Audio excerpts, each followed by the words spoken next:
Xiaomei, how did you rip your panties? I fell down. एक आम weekend पर गैबी एक कॉफी शॉप में दोपहर की चाय का मजा ले रही थी। तभी उसकी नजर टेलीविजन पर चल रही एक न्यूज रिपोर्ट पर पड़ी। इत्तेफाक से उस दिन कार्लोस वहीं काम कर रहा था और न्यूज में जिस मृतक का हुलिया बताया गया था वह हूबहू कार्लोस से मिलता जुलता था। न्यूज में यह भी बताया गया था कि पुलिस जल्द ही मृतक के परिवार को सूचित करेगी और ठीक उसी पल गैबी का फोन बज उठा। Reporting live from 57 Craig Unit, back to you.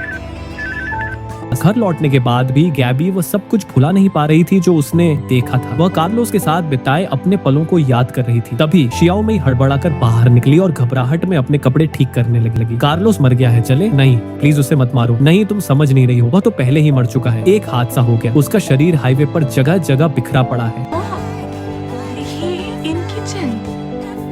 ये सुनकर गैबी तेजी से घर की ओर भागी ताकि वह खुद जाकर देख सके और सचमुच कार्लोस घर पर आराम से अखबार पढ़ रहा था। गैबी की खुशी का कोई ठिकाना नहीं रहा। उसने दौड़कर कार्लोस को गले लगा लिया। कार्लोस अभी भी कुछ समझ नहीं पा रहा था, इसलिए उसने गैबी से पूछा कि आखिर चल क्या रहा है। गैबी ने उसे सारी बात बताई। उसे लगा था कि कार्लोस किसी हादसे का शिकार हो गया है, लेकिन उसे ये नहीं पता था कि कार्लोस ने उस दिन अपनी जगह काम करने के लिए अपने एक सहकर्मी को पैसे दिए थे। ये सुनकर दोनों को अपनी आंखों पर विश्वास नहीं हो रहा था। वे एक दूसरे के गले लग गए। तभी गैबी ने देखा कि कार्लोस को बहुत ज्यादा पसीना आ रहा है। उसने पूछा कि उसे इतना पसीना क्यों आ रहा है, जिस पर कार्लोस ने झूठ बोलते हुए कहा कि बोरियत मिटाने के लिए उसने घर पर ही थोड़ी बहुत कसरत कर ली थी। I mean, what the hell's wrong with you?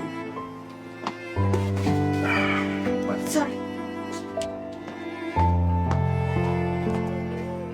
उसी शाम गैब भी कार्लोस के साथ अपने रिश्ते के बारे में बात करना चाहती थी, लेकिन कार्लोस ने साफ साफ मना कर दिया। गैबी को अपनी आंखों पर विश्वास नहीं हो रहा था। शादी के बाद से अब तक कार्लोस में हमेशा से ही शारीरिक नजदीकी की एक जबरदस्त चाहत रही थी, लेकिन पिछले कुछ समय से वह इस मामले में पूरी तरह से उदासीन हो गया था। इसी दौरान गैबी ने कार्लोस को एक अजीब बात बताई जो उस दिन शियाओमेई ने उससे कही थी। बेचारी बच्ची, ओह हमें सच में उसके लिए कुछ इंग्लिश ट्यूशन का इंतजाम करना चाहिए। अगली सुबह गैबी, जो अभी भी उलझन में थी, शियाओमेई को ढूंढने गई, लेकिन शियाओमेई हकलाने लगी और कोई वजह नहीं बता पाई। जैसे ही गैबी को शक होने लगा, उसने देखा कि शियाओमेई की अंडरवियर इतनी बुरी तरह फटी हुई थी कि उसे ठीक नहीं किया जा सकता था। उसने शियाओमेई से पूछा कि क्या हुआ था, लेकिन शियाओमेई ने कहा कि वह गिर गई थी। गैबी बहुत ज्यादा उलझन में पड़ गई, इसलिए अपने शक के आधार पर गैबी ने एक हाईटेक सुनने वाला डिवाइस खरीदा। उसने हर कमरे में बिस्तरों के नीचे और गैराज के सबसे छिपे हुए कोने में भी वह सुनने वाला डिवाइस लगा दिया। जैसे ही वह जाने वाली थी, उसने देखा कि शियाओमेई दोपहर का खाना बना रही थी, जबकि कार्लोस पास ही आराम से अखबार पढ़ रहा था। फिर गैबी ने शियाओमेई से कहा कि वह मॉल में शॉपिंग करने जा रही है और दोपहर में उसकी एक पार्टी है, इसलिए वह घर देर से लौटेगी। हालांकि कार्लोस पूरी तरह से बेपरवाह लग रहा था। घर से निकलने के बाद वह मॉल नहीं गई, बल्कि घर से थोड़ी दूरी पर अपनी कार में छिप गई और घर के अंदर की आवाजें सुनने लगी। आखिरकार उसने अपने पति और नौकरानी को बात करते हुए सुना, लेकिन वे सिर्फ इस बारे में बात कर रहे थे कि दोपहर का खाना कैसे बनाया जाए। गैबी को लगा कि वह शायद ज्यादा ही सोच रही है, इसलिए वह पार्टी के लिए अपनी दोस्त के घर चली गई। हालांकि उसकी दोस्त के घर पर भी वैसा ही एक सुनने वाला डिवाइस लगा हुआ था और जब वे खुशी खुशी बातें कर रहे थे, तभी गैबी द्वारा गैराज में लगाए गए सुनने वाले डिवाइस से आवाज आने लगी। मैं थोड़ा खिसकी और मेरे घुटने डैशबोर्ड से टकरा गए।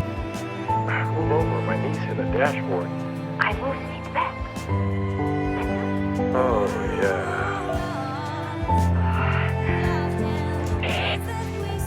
बैठ जाती। गैबी गुस्से में गैराज की तरफ भागी। उसने अभी भी अपनी ऊंची हील वाली सैंडल पहन रखी थी। उसे किसी और चीज की परवाह नहीं थी। उसने तुरंत अपनी सैंडल उतारी और गैराज की तरफ दौड़ पड़ी। वहां पहुंचकर उसने देखा कि उसका पति और शियाओमेई उसकी कार में एक दूसरे को गले लगाए हुए थे। गैबी सन्न रह गई। उसे समझ नहीं आ रहा था कि वह क्या करे। बाद में जब शियाओमेई घर लौटी तो उसने देखा कि गैबी सीढ़ियों पर बैठी हुई थी और काफी देर से उसका इंतजार कर रही थी। क्या तुम्हारा मेरे पति के साथ काम हो गया? ठीक है, मेरे पास तुम्हारे लिए एक छोटा सा काम